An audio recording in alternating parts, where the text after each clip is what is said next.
Ədəbiyyatda bu tipli testlərə çox tez-tez rast gəlirik. İki əsərin müqayisəsi. Deməli, bir ay yarım Novbahardan keçəndə bu Aşıq Ələsgərin ikinci dağlar qoşmasına aiddir. Bu isə birinci dağlar qoşmasına aiddir. Deməli, əsərdə bir neçə dağın adı çəkilir. Bu ikinci dağlardaydı. Bu düzdür, birinciyə verdiyinə görə. Bütün bəndlərdə bədii xitab var. İkinci dağlar qoşmasında bütün bəndlərdə bədii xitab var. Amma birinci dağlarda fikir versək, birinci bənddə xitab yoxdur. Ona görə də bu da ikincidə düzgündür. Bunlar ikisi düzdür. Şeir vahidi dörtlük, şeir şəkli bənddir. Bunun əksi olmalıydı. Şeir vahidi bənd olmalıydı, şeir şəkli isə dörtlük olmalıydı. Ona görə də bu səhvdir.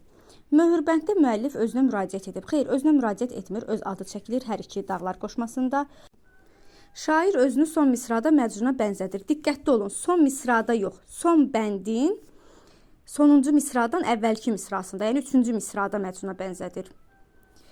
Bəndlərinin sayı 7, hecaların sayısı 11-dir. Hər ikisində hecaların sayı 11-dir, lakin ikinci dağlarda bəndlərin sayı 6-dır, birincidə isə bəndlərin sayı 7-dir. Bu da birinci dağlarda, mən burada yazdığımı diqqət eləsəz görəcəksiniz. Ona görə də cavab olacaq 1, 2, 6.